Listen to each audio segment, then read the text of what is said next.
Hi, I'm Dr. Jayashree. I'm a consultant dermatologist, cosmetologist and laser expert. आज हम बात करेंगे बॉडी स्लिमिंग के बारे में। उसी सिलसिले में आज हमारे साथ शिखा जी हैं, जो एक प्रोफेशनली मॉडल हैं और इनके लिए अपने आप को शेप में रखना बहुत ज़रूरी है, बिकॉज ये उनके प्रोफेशन की डिमांड है। तो उसी से जुड़े हुए कुछ प्रश्न हैं इनके, कुछ क्वेरीज हैं जो हम आज सॉल्व करेंगे। जी बताइए। मैं जैसे मॉडलिंग करती हूँ तो मेरे को बॉडी शेप में रहना बहुत ज़्यादा ज़रूरी हो जाता है, क्योंकि हमें बहुत सारे ऐसे आउटफिट्स पहनने पड़ते हैं। मेरे आपसे ये जानना है कि इस कोई ऐसा प्रोसीजर जो आप सजेस्ट करेंगे जिससे मेरा थोड़ा बॉडी शेप हो जाए।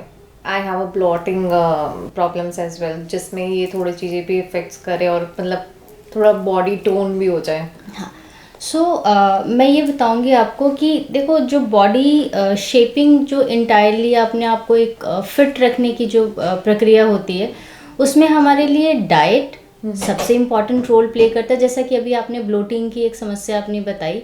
अगेन ब्लोटिंग के लिए मैं कहूँगी कि थोड़े जो आपको डाइटरी चेंजेस करने पड़ेंगे, उसके लिए हमारे पास स्पेशलाइज टीम है, wherein I have a dietitian as well.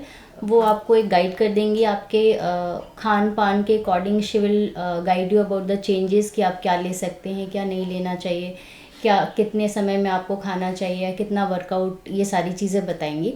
उसके साथ साथ हमारे पास जो मशीनें हैं जो कि नॉन इन्वेजिव हैं, जैसे अगर किसी को ज़्यादा फैट है कहीं, तो उसके लिए लाइपोसक्शन करते हैं। तो again liposuction is a invasive procedure और बहुत लोग नहीं करवाना चाहते हैं, इन्वेजिव प्रोसीजर्स नहीं करवाना चाहते हैं। ऐसे केसेस में हमारे पास जो मशीनें हैं उनमें एक कैविटेशन है, फिर हमारे पास आरएफ स्किन टाइटनिंग है, देन हमारे पास लाइपो लेज़र मशीन है। तो ये कुछ मशीनें हैं जिसका कॉम्बिनेशन हम देते हैं, जिससे कि वो हम फैट सेल्स पे जाके काम करता है, फैट सेल्स को ब्रेक करता है एंड फिर वो बॉडी से एलिमिनेट हो जाता है। एंड देन साइमल्टेनियसली फैट निकलने के बाद जो स्किन लूजनिंग होती है वो ना हो, इसके लिए हम लोग आरएफ स्किन टाइटनिंग करते हैं। देन अगेन जो लाइपो लेज़र होता है उसमें दो तरह की लाइटें होती हैं, एक रेड लाइट होती है और एक ग्रीन लाइट होती है, जो कि फैट सेल्स को भी ब्रेक डाउन करने में काम करता है। एंड देन जो हमारे स्किन के जो लेयर्स होते हैं उसको भी टाइटन करने में वो हेल्प करता है। ओके, तो एक और आपसे पूछना था कि लाइक हम ये जो ट्रीटमेंट्स लेते हैं इनके कोई साइड इफ़ेक्ट्स या कुछ ऐसे हो? नहीं, ये बिल्कुल साइड इफ़ेक्ट्स नहीं है, क्योंकि कुछ मशीनें हैं जो यूएसएफडीए अप्रूव्ड होती हैं।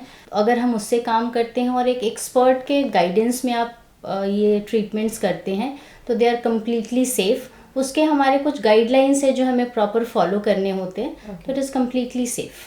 और नॉर्मली कितनी सेशंस की रिक्वायरमेंट होती है, लाइक कि आप विजिबल रिजल्ट्स देख सको? देखो, इसमें हमारे कुछ मशीनों के लिए ऐसा होता है कि हम उसको हफ्ते में 2 या 3 बार देते हैं, फिर उसके बाद धीरे धीरे उसकी जो सेशंस होती हैं वो धीरे धीरे कम होती चली जाती हैं। फिर हफ्ते में 2 बार या हफ्ते में 1 बार कर देते हैं। कुछ मशीनों के जो सेशंस होते हैं वो महीने में 1 बार होते हैं, जैसे क्रायोलाइपोलाइसिस है हमारे पास, वो महीने में 1 बार करते हैं। फिर उसको 3 महीने में 1 बार, 2 या 3 सेशंस की ज़रूरत पड़ती है। और इस तरीके से हम जो है सेशंस आपके रिज़ल्ट के अकॉर्डिंग, आपकी बॉडी कितना रिज़ल्ट दे रही है, आपके बॉडी का फैट परसेंटेज कितना है, उसके अकॉर्डिंग हमें सेशंस को डिवाइड करना होता है। Okay, so I can say कि इन सेशन के साथ साथ you need to follow a diet chart, and that is much more important. I would say कि ये मशीनों के साथ साथ आप एक प्रॉपर डाइट और फिजिकल एक्टिविटी ज़रूर होनी चाहिए, बिकॉज आज की जो हमारी लाइफस्टाइल है वो काफ़ी सेडेंट्री है, तो हमें कुछ ना कुछ फिजिकल एक्टिविटी करना चाहिए। इन शॉर्ट अगर मैं ये कहूँ कि अगर आप 45 minutes every day, at least for 5 days in a week, अगर आप इतना भी वर्कआउट करते हैं, फिजिकल एक्टिविटी रखते हैं apart from your daily schedule, तो it's good enough. So is there any right age to undergo this treatment, or any person, any age person can come and get it done? Any as तो मैं नहीं कहूँगी, because अगर हम कहें कि भाई हम 10 साल के बच्चे को कर दे, 15 साल के बच्चे को कर दे, तो ऐसा नहीं है। एटलीस्ट 18 ईयर्स तो आप रखें ही, आप 18 से ऊपर ही जाए। But at the same time कुछ हमें मेडिकल कंडीशंस भी देखने होते हैं, जिसके अकॉर्डिंगली हम लोग ये प्रोसीजर दे सकते हैं।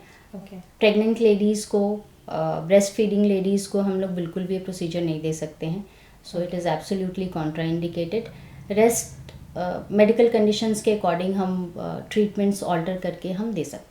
तो एक क्वेश्चन और था आपसे डॉक्टर कि ये जो ट्रीटमेंट्स होते हैं ये एम्प्टी स्टमक लेना चाहिए या मतलब आप कभी भी आके ट्रीटमेंट ले सकते हैं? नहीं, इन प्रोसीजर्स के बीच में आपके खाने से और प्रोसीजर के बीच में कम से कम 2 से 3 घंटे का अंतर होना चाहिए, और प्रोसीजर कराने के बाद भी 1 घंटे का आप गैप रखें।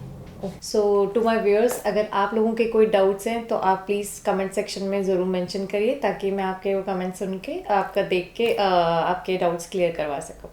Thank you so much.